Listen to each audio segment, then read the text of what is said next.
Dahil sa pagmamahal ni Tinding sa kanyang pinakamamahal na apo na si Tanggol, hindi siya susunod sa ipinapatupad na batas ni Rigor at palihim itong pupuntahan si Tanggol sa loob ng kulungan. Ngunit walang sikretong hindi nabubunyag, kung kaya't magbabangayan si Tinding at Rigor at hahantong na palalayasin ni Rigor si Tinding sa loob ng kanyang pamamahay. Hindi mag-aatubiling lilipat ng bahay si Tinding dahil hindi na niya matiis ang ugali ni Rigor. Sa pag-alis ni Tinding ay sasama sa kanya si Noe. Sa kabilang banda, mas lalo pang iinit ang pagiging magkaibigan ni Bubbles at Tanggol. Magiging kakampi si Bubbles at sasabihin kay Tanggol lahat ng kanyang nalalaman sa loob ng kulungan hanggat sa sila'y magkagustuhang dalawa. Sa loob ng bilibid, mararamdaman ni Tanggol ang isang pagmamahal na hindi natumbasan ni Mokang noong nasa labas pa siya.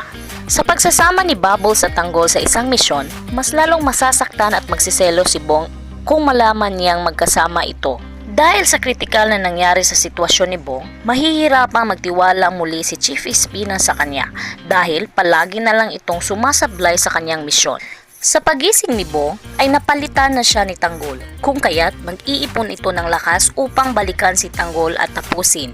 Dahil puro yabang si Bong, papalitan na siya ng mas magaling sa kanya na hindi puro dakdak lang ang pinapakita at iyon ay si Tanggol.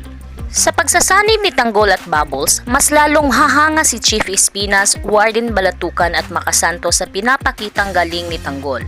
Kung kaya't, si Tanggol ang magiging bagong tuta ni Chief Espinas.